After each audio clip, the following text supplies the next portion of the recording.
Hello tout le monde, je suis super contente de vous retrouver pour ma toute première vidéo YouTube. Le thème d'aujourd'hui, ça va être l'organisation en cuisine. C'est un thème que j'utilise beaucoup sur mes autres réseaux, comme Instagram, TikTok et du coup ma page Facebook qui est reliée à Instagram. Aujourd'hui, on va voir ensemble comment mieux s'organiser en cuisine afin de gagner du temps, d'éviter le stress et surtout la phrase « Qu'est-ce qu'on mange ce soir ?» On va débuter avec comment planifier vos repas, comment organiser ses courses et enfin mes meilleures astuces pour pouvoir gagner du temps en cuisine avec le batch cooking, le meal prep et quelques petits tips à côté. Si vous êtes nouveau ici, n'hésitez pas à me laisser un petit commentaire. Évidemment, en fin de vidéo, dites-moi ce que vous en avez pensé de ce nouveau format et surtout, n'hésitez pas à vous abonner. La partie 1, la planification. Pour moi, la base de la planification, c'est d'avoir un support clair pour pouvoir tout noter. Personnellement, j'ai plusieurs cahiers. Donc moi, je divise ça en fonction de mes réseaux. Mais évidemment, vous pouvez faire différemment. Par exemple, un carnet pour les menus de la semaine, un carnet spécial viande, un carnet spécial poisson. Et après, vous pouvez faire les repas du coup faciles, les repas un peu plus travaillés ou les repas pour le week-end. Bref, chacun peut trouver l'organisation qui lui correspond. Ensuite, j'utilise mon tableau menu de la semaine. Dedans, il y a beaucoup d'idées que je partage avec vous tous les dimanches à 18h. Mais évidemment, ça ne veut pas dire que je vais tout refaire sur mes réseaux. Certaines recettes sont prévues et d'autres viennent compléter pour vous donner des idées à vous. Et d'ailleurs, très souvent, je ne fais pas un gros repas le midi, un gros repas le soir, ça sur 7 jours. Ça ferait bien trop, ça ferait beaucoup trop de reste. Et franchement, il y aurait bien trop de gaspillage. Vous commencez à avoir l'habitude, mon application préférée pour m'organiser au quotidien, c'est tout simplement l'application Notes de l'iPhone. Alors moi, elle est sur iPhone, mais évidemment Android ou plein d'autres appareils ont l'application Notes, ça c'est universel. Dedans, je vais y noter mes idées de recettes, mes menus, ma liste de courses que vous adorez. Ça me permet de tout avoir sous la main à n'importe quel moment. Que ce soit plus concret pour vous, voici quelques exemples du coup que j'ai fait cette semaine. Des lasagnes maison, un gratin de ravioles à la crème, des pâtes au brie, courgettes, basilic, ça c'était une dinguerie. Et évidemment, plein de salades de pâtes, salades de riz, des salades composées. Ça, c'est un peu la base des beaux jours, je pense, chez tout le monde. Une astuce qui m'aide beaucoup au quotidien, c'est prévoir comment réutiliser ses restes. Par exemple, le poulet rôti d'un soir, le lendemain, il peut se transformer en wrap. On rajoute quelques crudités, un petit peu de sauce et c'est réglé. Évidemment, je vous dis un wrap, mais il peut se transformer en salade, en sandwich, en tout plein d'autres choses. Idem pour les sauces, les légumes, les pâtes. Prévoir comment les réutiliser s'il en reste, ça simplifie vraiment votre semaine. On passe alors maintenant à la partie 2, organisation générale. Parlons maintenant de l'organisation générale. Planifier ses repas, c'est bien, mais si on ne tient pas compte de notre quotidien, des activités, des enfants, ça ne servira pas à grand chose. Par exemple, pour les familles, il est important de prévoir les activités extrascolaires de vos enfants. Si un soir, il y a un entraînement, un cours de musique, peu importe, mieux vaut prévoir alors un repas rapide ou quelque chose de déjà prêt.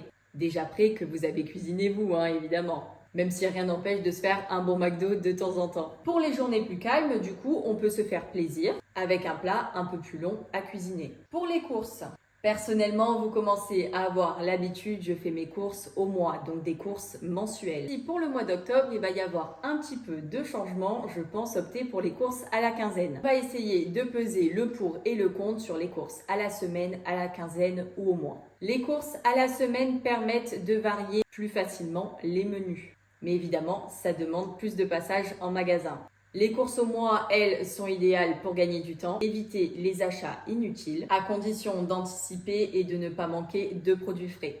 Quant aux courses à la quinzaine, ça permet de faire un gros stock en début de mois et d'y retourner au bout de 15 jours, évidemment, s'il manque du frais, des fruits, des légumes ou toute autre chose. Mon conseil, vous choisissez la méthode qui vous correspond le mieux et surtout, restez flexible. Même avec une organisation très précise, il y aura toujours des imprévus. Donc prévoir 1 ou 2 repas sauveurs, croyez-moi, ça va vous sauver votre semaine. Une dernière petite astuce hyper pratique, pensez à trier votre liste de courses par rayon. Comme ça, une fois arrivé en magasin, vous gagnez du temps, vous évitez les allers-retours. Et évidemment, je vais vous remettre un exemple du coup des catégories de ma liste de courses personnelle. Encore une fois, Tout ça, ce sont des astuces que vous allez faire une fois. Dès que vous avez un peu de temps, vous vous penchez, vous en avez pourquoi une demi-heure, vous rajouterez au fur et à mesure ce qu'il vous faut en plus que vous aurez potentiellement oublié. Et c'est toutes ces petites choses qui vont rendre votre quotidien bien plus facile. Partie 3, le gain de temps. Passons maintenant aux astuces pour vraiment gagner du temps la semaine. Le batch cooking, le meal prep, le air fryer, la congélation et tout plein d'autres petites astuces. Le batch cooking, qu'est-ce que c'est? Ça consiste à préparer à l'avance plusieurs plats afin de les réutiliser pour votre semaine. Donc clairement, c'est un gain de temps. Le meal prep, quant à lui, c'est préparer certains ingrédients à l'avance afin de pouvoir assembler vos repas plus facilement au cours de la semaine. Féculents, légumes, sauces, voilà. Concrètement, je vais vous donner quelques exemples. Les salades composées. Salade de pâtes, salade de riz à préparer à l'avance, idéal pour vos lunchbox en accompagnement d'un repas le soir ou en plat complet. Les lasagnes ou les cannelloni. Ça se conserve très très bien et l'avantage c'est que ça peut être congelé. N'hésitez pas à vous garder toujours une ou deux petites parts au congélateur, ça peut vraiment vous sauver pour votre semaine. Les soupes, on va arriver dans la période un peu hivernale, automnale d'abord. On peut facilement la faire en grande quantité. Petite astuce, évitez de mettre les pommes de terre. Votre soupe va virer bien plus vite que si vous utilisez d'autres légumes. Préférez des légumes comme les carottes, les courgettes, évidemment de l'oignon pour relever un peu le tout, du céleri, voilà. Peu importe les légumes, et c'est vrai que la pomme de terre a tendance à faire virer la soupe. Côté appareil pratique, qu'est-ce que j'utilise? Donc en air fryer, moi j'ai le Cosori Twin Fry. Alors ça, vraiment, c'est l'idéal.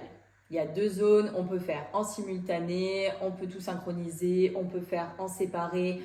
Voilà, c'est vraiment top, c'est un gain de temps énorme. Et en plus, ça évite les odeurs et la vaisselle. Évidemment, tout le monde n'est pas pour ce type d'appareil. Personnellement, je trouve ça super utile et pratique au quotidien. Mais après, chacun est libre de faire ce qu'il veut. Pour les soupes, pareil, j'ai un petit appareil, c'est le Moulinex, le Easy Soup. Il vous suffit de couper grossièrement vos légumes. Vous mettez tout à l'intérieur, de l'eau, les bouillons cubes, sel, poivre, ce que vous voulez. Vous appuyez sur le mode que vous désirez. Donc velouté, soupe, peu importe. Comme on dit aussi avec les morceaux, velouté et... Bon bref, vous avez compris. Alors évidemment, on ne fait pas de très grandes quantités, mais j'avoue que c'est super pratique, ça évite de sortir la girafe, de filtrer tout ça, peu importe. Après évidemment, ça reste des gadgets, hein, on peut tout faire autrement. Je suis bien d'accord, c'est vraiment des petits trucs pour gagner du temps. En plus, ça garde au chaud, donc ça c'est vraiment top. Et en plus, ça se nettoie tout seul. La congélation, c'est vraiment un allié du quotidien. Alors attention, avec précaution, renseignez-vous bien avant de congeler quoi que ce soit pour les plats préparés, pour les sauces, pour son ail et son persil, pour tout plein de choses, c'est vraiment top. Et enfin, pour terminer, préparer certains ingrédients à l'avance. Couper les légumes, préparer les sauces, faire mariner sa viande ou encore cuire les bases. Une fois que c'est fait, assembler votre repas devient ultra facile. Évidemment, toutes ces petites habitudes font partie du meal prep que je vous ai annoncé en première partie de la troisième partie. Et ça permet de libérer beaucoup de temps en semaine. Pour résumer, pour mieux s'organiser en cuisine, planifiez vos repas, adaptez-les en fonction